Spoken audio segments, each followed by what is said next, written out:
Memórias do Padre Germano. Capítulo 13. O bem é a semente de Deus. Que formosa tarde! Nem uma nuvenzinha toldava o firmamento azul, nem a mais ligeira neve tocava o cimo dos montes, que se destacavam nítidos no horizonte, colimados de abetos seculares. Ao fundo do vale, mansas ovelhas pastavam, enquanto pelas encostas das colinas saltavam cabritos acossados pela meninada alegre que com eles brincava. A mais serena paz reinava na natureza, convidando o espírito a essa doce quietude, a essa grata letargia na qual a alma sonha acordada. E minha alma também sonhou. Chegando à fonte da saúde, sentei-me junto à corrente. Veio o sultão e estirou-se-me aos pés. Entrei então a pensar na solidão da minha vida, na concentração do meu ser. A beleza da paisagem, porém, me absorvia a atenção e apagava-me da mente o vinco da amargura, quase sempre deixado por minhas íntimas cogitações.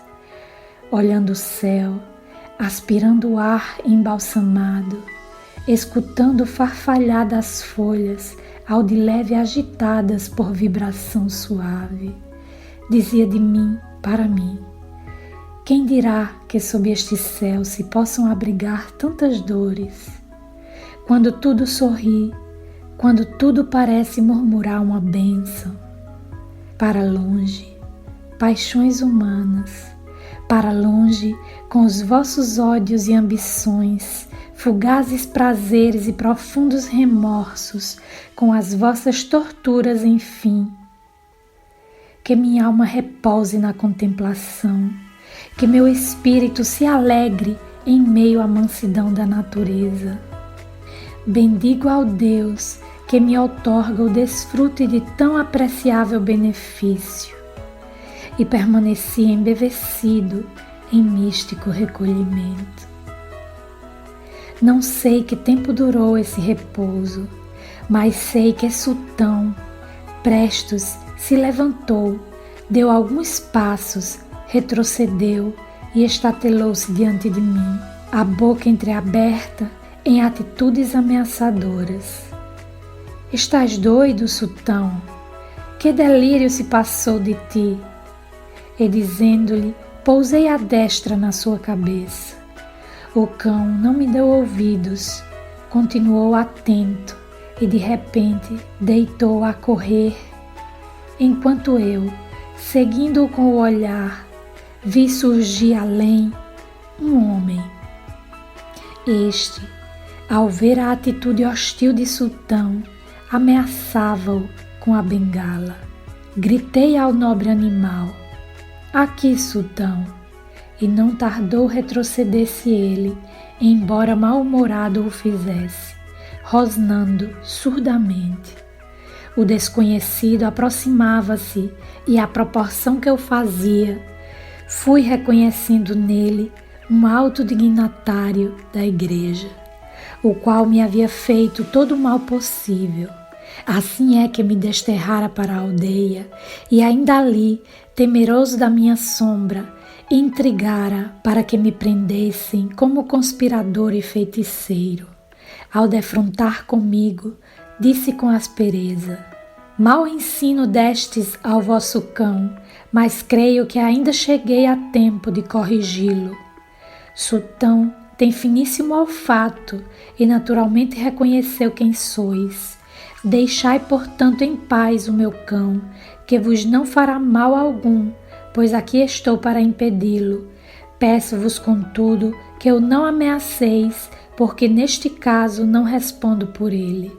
É que este cão, que é a minha voz, se torna um cordeiro, só com um olhar vosso de desagrado ficará mais bravo que um leão ferido.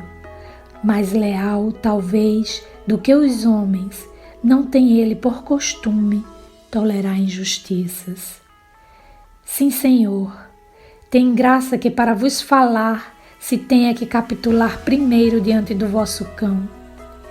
E crede que mais vale tê-lo como amigo que como inimigo, mas deixemos-o tão e dizei-me antes em que vos posso ser útil.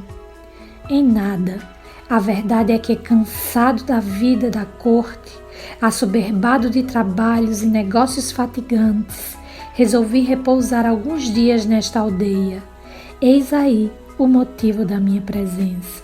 Isto dizendo, sentou-se em uma pedra, olhando para todos os lados com visível inquietação.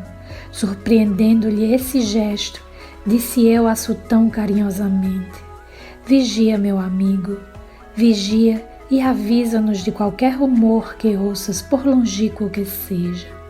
O animal olhou-me fixamente, olhou o recém-vindo e deixou-a correr, vertiginoso e lépido, desaparecendo na curva do caminho.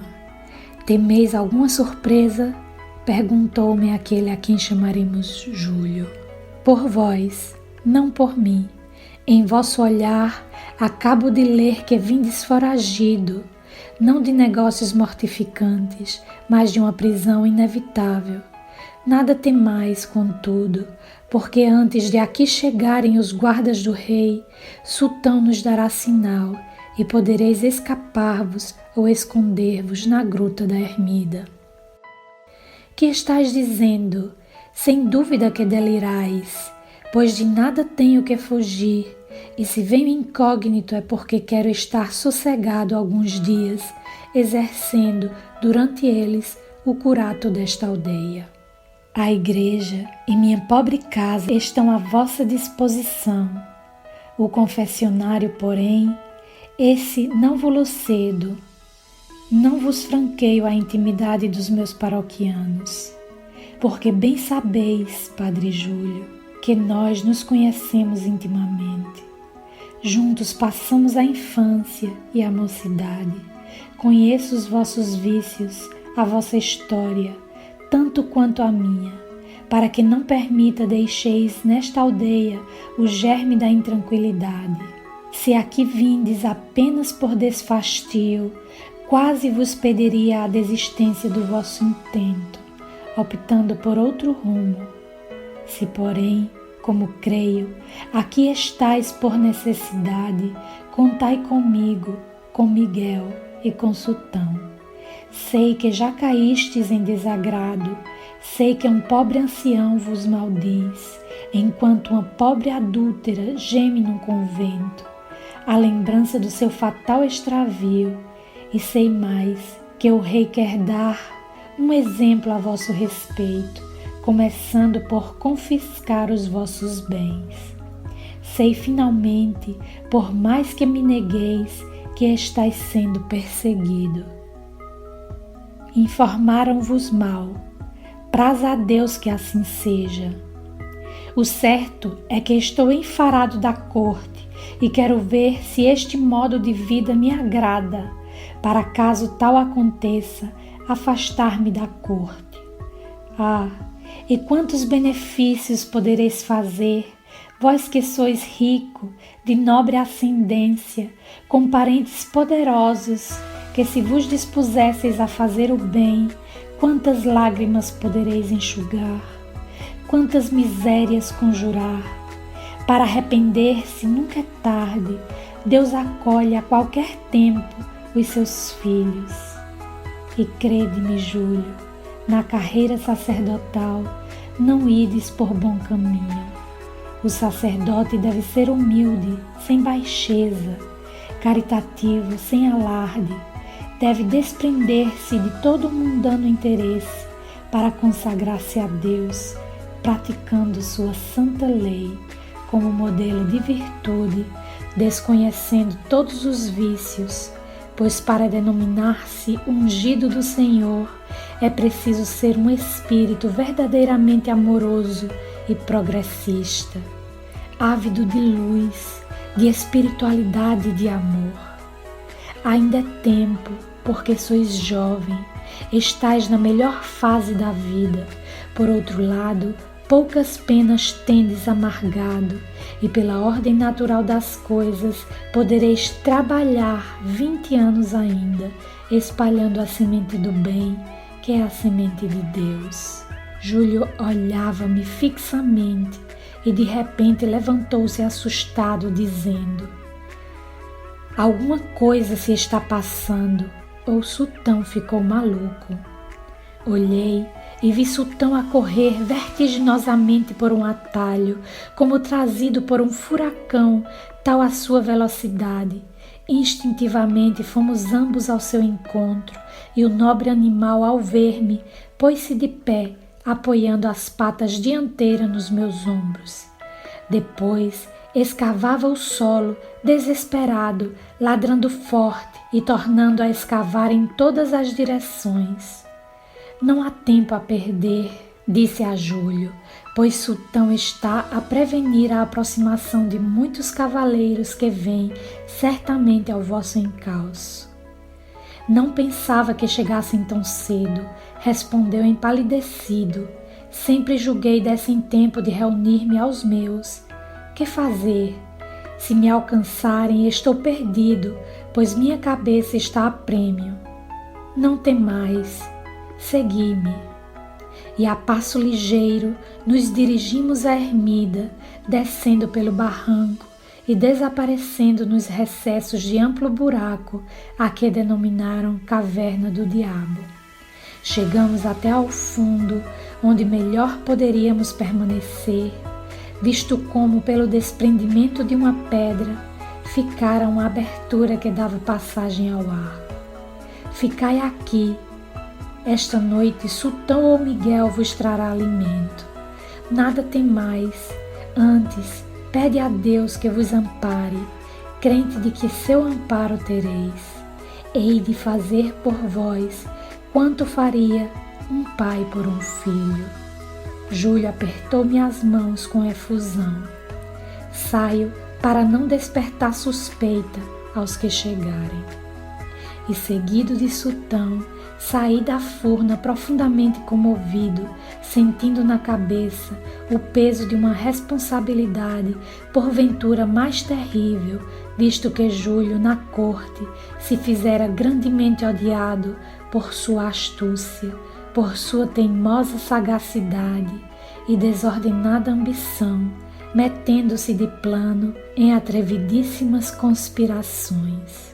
Rico bastante, poderoso por consequência, era figura temível, cabeça também de um partido formidável, mas eu que o conhecia de menino, sabia que naquele coração embotado existia ainda algo de bom e dizia para comigo: se o prenderem, seu furor não terá limites, converter-se-á num tigre sanguinário.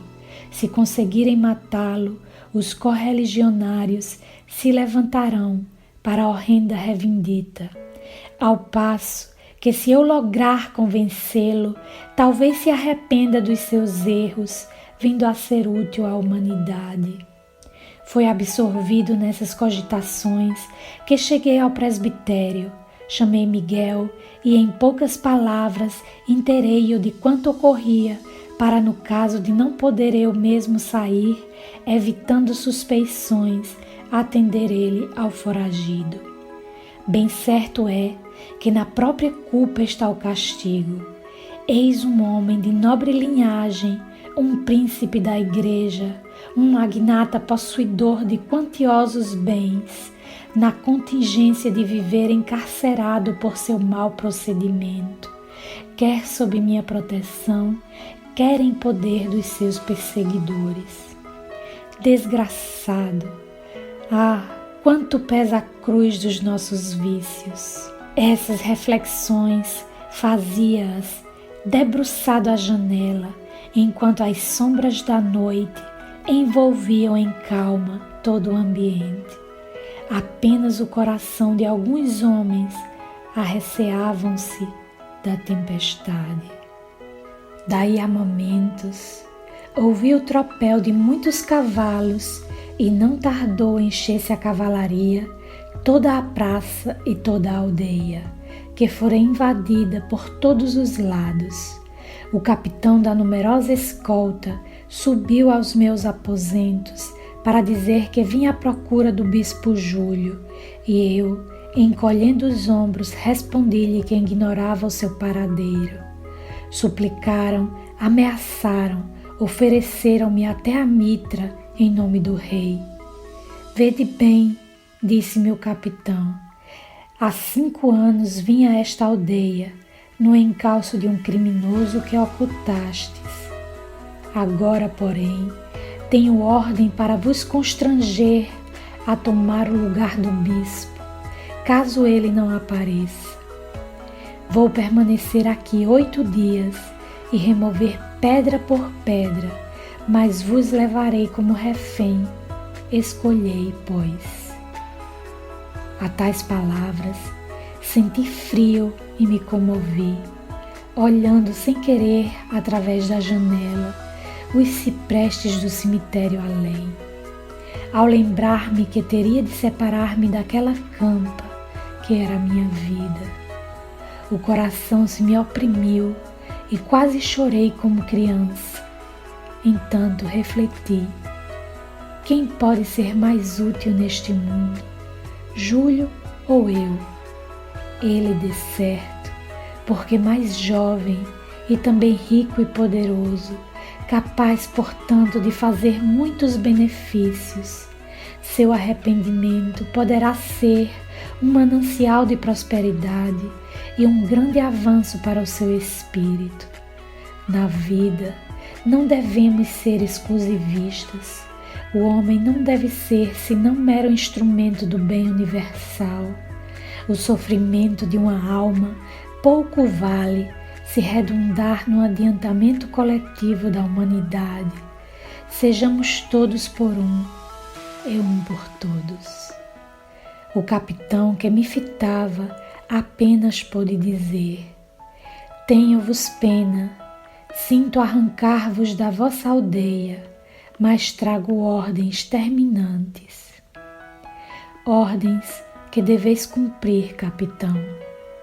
Durante 8 dias procuraram Júlio, mas debalde, porque a entrada da caverna do diabo apenas era conhecida por mim, por Miguel e por Sultão. Assim tive que seguir em lugar do oculto fugitivo. Alta noite, enquanto dormiam os camponeses, despedi-me de Miguel e de Sultão, esse animal admirável, cuja inteligência maravilhosa jamais poderei esquecer. Ele que de ordinário nunca se separava de mim, ele que velava sempre o meu sono, compreendeu que me prestava grande serviço, deixando-se ficar com Miguel. Ganindo dolorosamente, regando de lágrimas as minhas mãos, não deu um passo para seguir-me, permaneceu imóvel no meio do quarto, enquanto Miguel chorava como criança. Pobre velhinho! Ao ver-me longe da minha aldeia, tão intensa foi minha mágoa que acreditei chegada a minha hora. Pensei nela, pedi-lhe alento, fé, esperança e coragem, para não sucumbir nessa provação. Tal como se fosse meu anjo de guarda, logo me senti reanimado e pareceu-me ouvir longínqua voz a dizer-me: deixa o mal pelo bem e cumpre o teu dever. De fato, o cumpri. Chegando à corte, conferenciei com o rei repetidas vezes, e em todas as nossas entrevistas era como se invertessem os papéis, qual se fosse ele o súdito e eu o soberano. Tão grande a energia e o império com que eu concitava a ser bom. As coroas, dizia-lhe, despedaçam-nas os povos. As virtudes, essas, são mais fortes que os séculos. Lembrai-vos de que o maior rei de hoje será o escravo de amanhã, porque o espírito vive eternamente. 2 meses permaneci prisioneiro como réu de estado, mas sempre fui considerado e respeitado pelo rei. Alma enferma, espírito perturbado, que aliás vivia muito isolado. Fiz quanto pude para regenerar aquela alma e em parte o consegui. Certa manhã recebi ordem de deixar a prisão para reunir-me ao rei, que ia caçar nas montanhas limítrofes da minha aldeia. Meu coração exultou de prazer. Fizeram-me subir a uma liteira e, cercado de numerosa escolta, segui a comitiva real, que, em chegando ao meu querido povoado, foi recebida com sincero entusiasmo. Seus habitantes aclamavam o soberano, enquanto eu, do fundo do meu veículo, revia aqueles entes queridos, aqueles meninos, meus companheiros inseparáveis, que, prostrando-se ante o monarca, lhe perguntavam pelo seu pároco. E era todo um clamor indescritível, quais os vitoriavam, quais lhe suplicavam, quanto a mim, um tanto afastado e sem que me vissem, presenciava aquela cena verdadeiramente comovedora. O rei desceu da carruagem e os meninos e as mulheres o rodearam. Nisto, dentre a multidão, rompeu uma jovem camponesa, espírito em missão na terra, tão formosa quanto discreta, segundo me disse o próprio rei, e disse-lhe: Senhor, os reis são a imagem da providência, quando proporcionam ao seu povo os germes do bem. O cura desta aldeia é nosso pai e pai amantíssimo. Um povo órfão vos suplica um ato de clemência. Nosso pai já está velho. Consente, Senhor, que ele volte ao nosso seio para que possamos fechar-lhe os olhos quando morrer. O rei nos disse que ficou tão comovido ao ouvir aquela voz que, no intuito de receber daquela jovem um olhar agradecido, se voltou logo para o estribeiro mor e lhe ordenou que me conduzisse à sua presença. A tal ordem, a jovem exclamou: Bendito sejais! Antes mesmo que o estribeiro alcançasse minha liteira, já a jovem ali estava. O que senti ao vê-la não o posso exprimir, visto que minha Redentora não ia só. Acompanhava a menina pálida dos cabelos negros, tal como no dia em que me perguntara se era crime amar. Via, coroada de jasmins, o véu branco com o seu triste sorriso e os olhos radiantes de amor. Tão absorto fiquei na minha contemplação que me deixei conduzir como se fora uma criança, indiferente ao que ocorria. Desse êxtase, só despertei quando meu fiel sultão, derrubando tudo quanto lhe embargava o passo, chegou junto de mim. Que júbilo imenso, que alegria imponderável a daquele animal. Certo, muito havia eu padecido, mas naqueles momentos fui de tudo sobejamente compensado. Há sensações indescritíveis, emoções inexplicáveis, segundos da existência que valem séculos. Tanto neles se vive. O rei ali ficou durante 3 semanas, ferido na caçada, teve de aguardar a convalescença para regressar à corte. Ao separarmos-nos, compreendi que aquela alma começara a sentir, amando pela primeira vez na vida. Então, abençoei meu sofrimento. Benditas, sim, benditas aquelas horas de agonia, uma vez que com elas pude despertar o sentimento num potentado da terra. Uma vez só, livre dos cortesãos, como de suas tenebrosas intrigas, tomei fôlego e chamei Miguel para saber de Júlio se fora embora.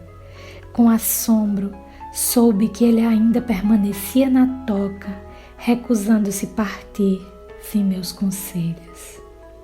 Miguel às vezes levava-lhe alimento, outras era Sultão que entre os dentes lhe conduzia a cestinha.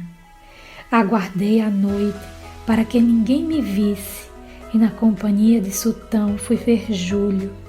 Este, ao ver-me, atirou-se-me nos braços e assim permanecemos longo tempo, enquanto Sultão nos acarinhava ambos. Saiamos daqui, disse Júlio por fim, e assim abraçados deixamos a furna para nos sentarmos sobre as ruínas da ermida. Oh, quanto vos devo, disse profundamente comovido. Que profundo ensinamento destes 3 meses, segregado do mundo e dos homens. Comumente à noite, vinha a este lugar a fim de esperar Miguel. Sultão, que já me estima, passava longas horas em minha companhia, olhando-me qual se fosse um ser humano, os olhos rasos de lágrimas, como querendo dizer-me que eu tinha culpa. Durante minha enfermidade, pois estive doente mais de 1 mês, só faltava falar o pobre animal, constituiu-se meu fiel guardião. Soube por Miguel o quanto sofrestes. Ele dizia que me fosse embora, oferecia-me vestes com as quais me disfarçasse, mas eu não quis partir sem vos tornar a ver, porque quero cingir-me estritamente aos vossos conselhos. Segui antes, Júlio, os impulsos do próprio coração. Pois bem, o coração me manda, que cigarrota que me traçardes. Então ouve-me. Com a vossa conduta, até agora, só conseguistes o pregão da vossa cabeça a vários preços. A mim, ofereceram-me o barrete cardinalício para entregar-vos. Se, entretanto, me fosse dado a cobrir a cabeça com o chapéu roxo, por um tal preço, creio que ele me escaldaria os miolos com a pressão bastante para derreter todos os metais do universo. A entregar-vos, preferia ainda a própria morte. É que minha morte seria chorada apenas pelos pobres da minha aldeia, enquanto a vossa acarretaria cruéis vinganças e represálias.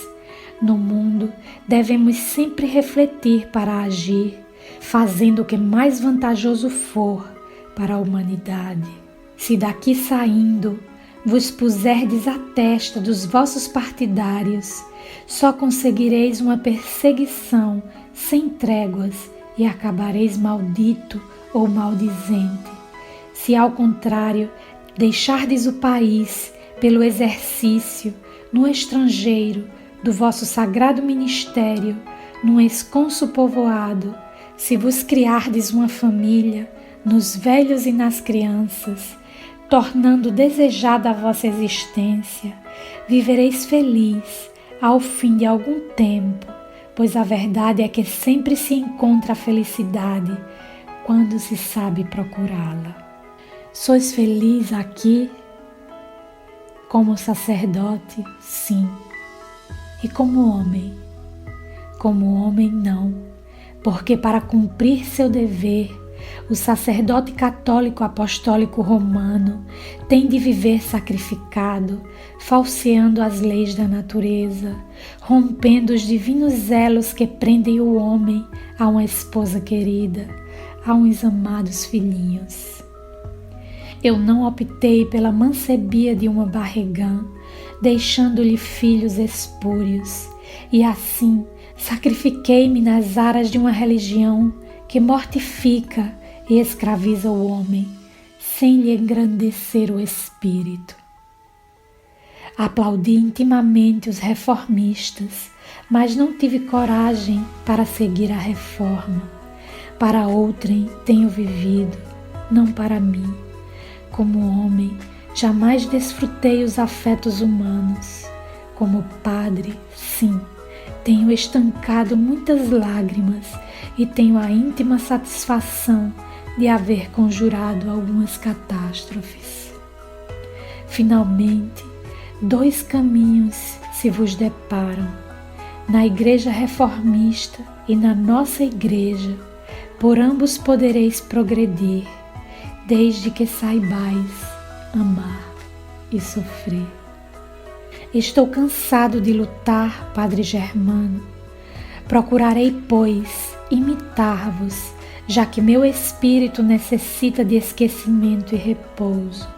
Nestes 3 meses, muito hei aprendido, experimentei, não sei bem se alucinações ou visões, mas certo é que ouvi distintas vozes de almas errantes a me dizerem: desperta, aprende, que a tua vítima te sirva de exemplo.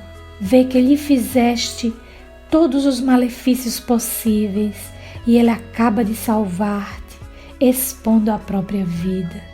E estes avisos, Padre Germano, fizeram-me refletir maduramente.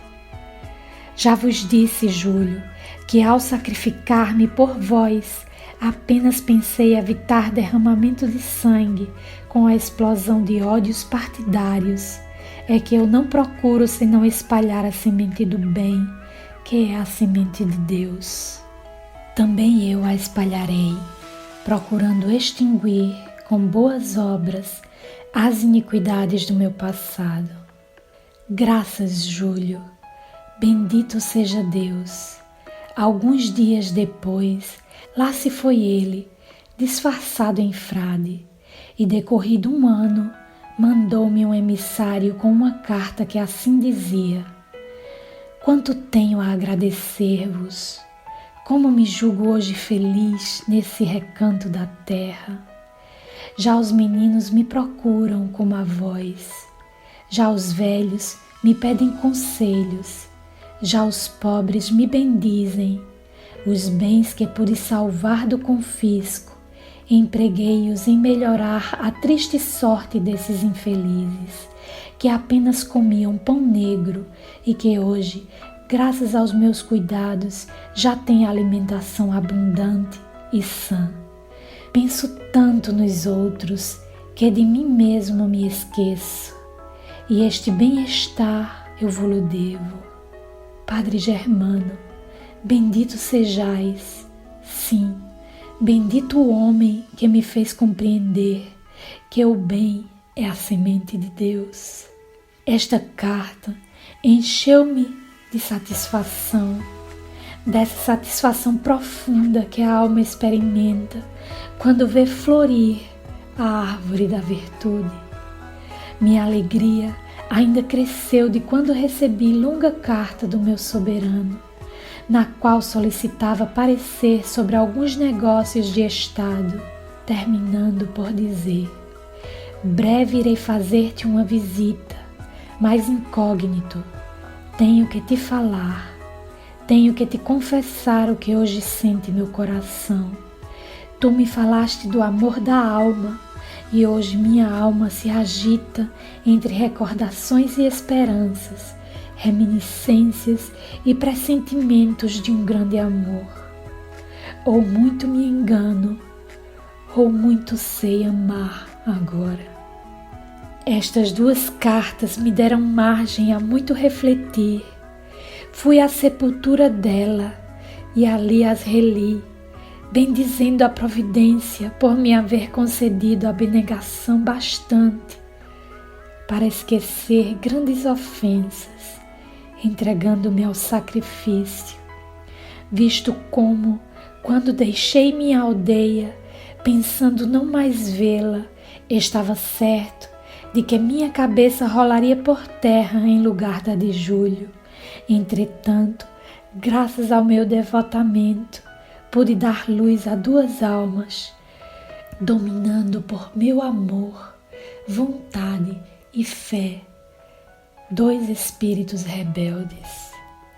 Grande foi minha angústia, crudelíssimas as incertezas, mas benditas sejam essas horas de agonia, se com elas pude emancipar 2 homens da escravidão do pecado.